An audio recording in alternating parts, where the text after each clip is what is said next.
Let's talk about some June new releases on my TBR. A few of them I am currently reading or have read, and I will tell you which ones as we go through. I do this in order of release date, so I hope you will enjoy this little video about, how many books are these?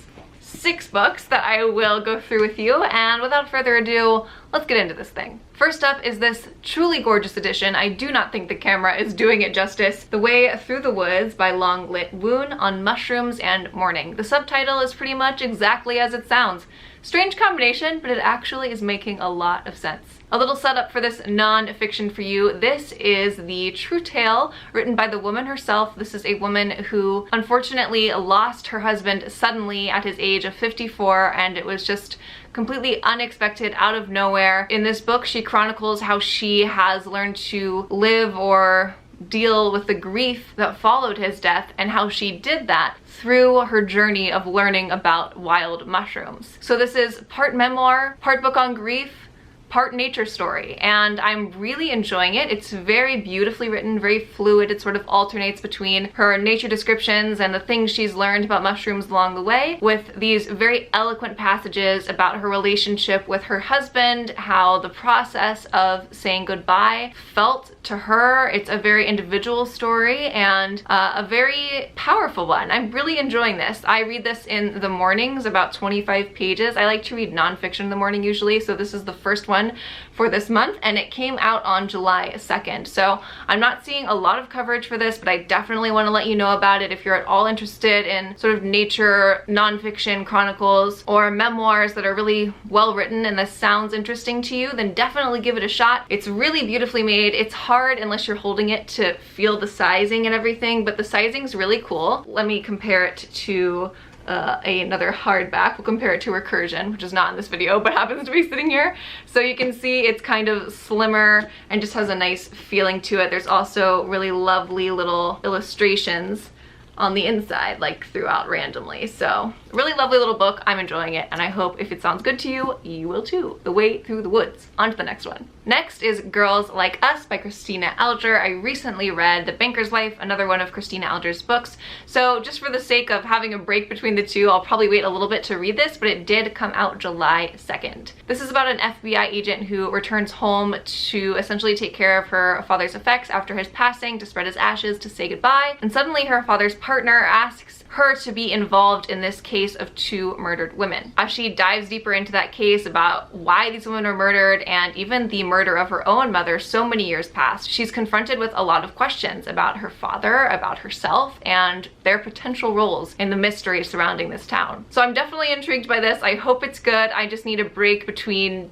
books between authors. I tend to do that. I'm not like a serial reader usually, so I'll let you know how this goes when I get to it. Next is another July 2nd release called We Went to the Woods by Kate Dolan Leach. This is supposed to be sort of a more literary thriller, a slower pace, about a group of 5 people who disappear into the woods, and what is supposed to be an idyllic sort of utopian escape quickly turns into, frankly, the opposite. So it sounded like a story about messed up relationships every now and then. I really like that sort of book, so I'm hoping that this will be good and not too slow-paced, because that balance is tricky. You know me, I'm difficult. Next, I have a young adult pick for July. This is my Book of the Month Club YA Box, that new service they're doing that I reviewed in a past video, which I will link below. Essentially, this company goes through thousands of submissions, and then they pick the top 5, and if you're a member, you get to choose your favorite of the 5, get it delivered straight to your door at a reduced price to the retail cost. So this is a brand new book from this month, and I chose Past Perfect Life, which looks like this, by Elizabeth Yulberg, whose name I might be saying wrong, and I'm sorry about that if I am. This is a book that is getting really great reviews so far on Amazon and Goodreads, so I'm very excited. It is about a girl who's just enjoying small town life, her close circle of friends, time with her dad, when suddenly she realizes that she's not who she thinks she is. Her name isn't Allie, it's Amanda, and she finds out that she's been missing for 15 years. I believe this is told in alternating timelines from before and after she finds out about that, so I'm really excited about it. It sounds like it's doing really well, and I'm very glad to have it, excited to have it on my stack. By the way, if you're watching this very recently after the video came out, check the Book of the Month Club YA website. There's a link in the description because they are having their summer reads promotion still, so you can get your first box for $9.99. That's like way lower than the retail price, so I just wanted to give you a heads up that is still going on, and if you're curious about this and don't want to miss trying it at a reduced rate, now's the time.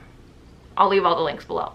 Next up is a book I'm seeing everywhere right now. It's Gods of Jade and Shadow, and I have already read it. 10 points to me. A little description for you is that essentially this book is a sort of Mayan-inspired fairy tale. We have a girl who is sort of like a Cinderella type character who decides to open a forbidden box in her grandfather's room, from which emerges a god, and there you go. The story begins from there. There's also a romance blooming between our Cinderella type character and the god she awakens. Bonus points because it's set in the 1920s in Mexico and the lower United States. So there's a lot going on here that a lot of people are excited about, and it makes sense because there's a lot of great attributes to this book. Now, since I've already read it, I'm going to give you the tiniest little review and just say that the writing style for this was quite simplistic.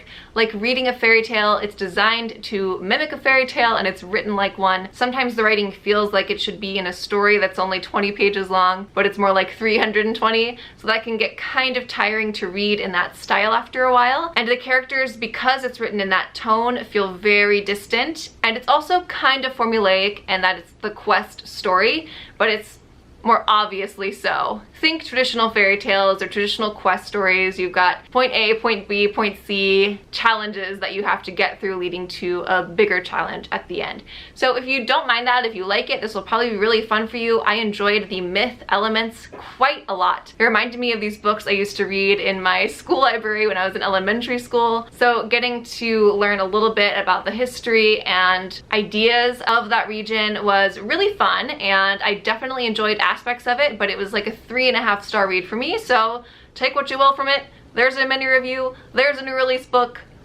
Here we go. By the way, I think this releases July 23rd, so it might not be out yet if you're watching this video, but definitely soon if you're intrigued. Lastly is a horror thriller I'm very excited about called Gretchen by Shannon Kirk. The story description is as follows. Lucy and her mother have been on the run for years. All Lucy knows is to not make eye contact with people, to not make friendships, to stay on their own, and they just move from state to state to state, running from their past. But the next place they find to hide seems like it has a longer lasting expiration date. It's hidden, it's isolated, and it's only shared with 2 other people, a pianist and his daughter, Gretchen. Gretchen happens to be Lucy's age, and Gretchen becomes Lucy's first real friend. But Lucy and her mother have secrets, and so does this gentleman pianist and his daughter. Lucy gets caught in a strange game of hide and seek, and both of their pasts come crawling to the surface. And I'm very excited about it. I cannot wait. I really hope this is good. I've been in such the mood for darker books, and I feel like I've waited all year for them to start coming out, and now that next month is August, I'm crossing my fingers that more and more of them will arrive at my doorstep. I hope this one's good. It has some good early reviews, but we shall see. I hope. Cross your fingers for me. I really want it to be good. That is it for July new releases. I hope you have enjoyed this video. If you did like it, give it a quick thumbs up before you hop off on the next one. Drop me a comment below. And if you're new here and you haven't subscribed yet, but you do like all things bookish, book reviews, book hauls, TBRs, all the good bookish stuff, then I'm your girl. So hit that subscribe button and I will see you on the next one. Thanks for watching. Bye guys.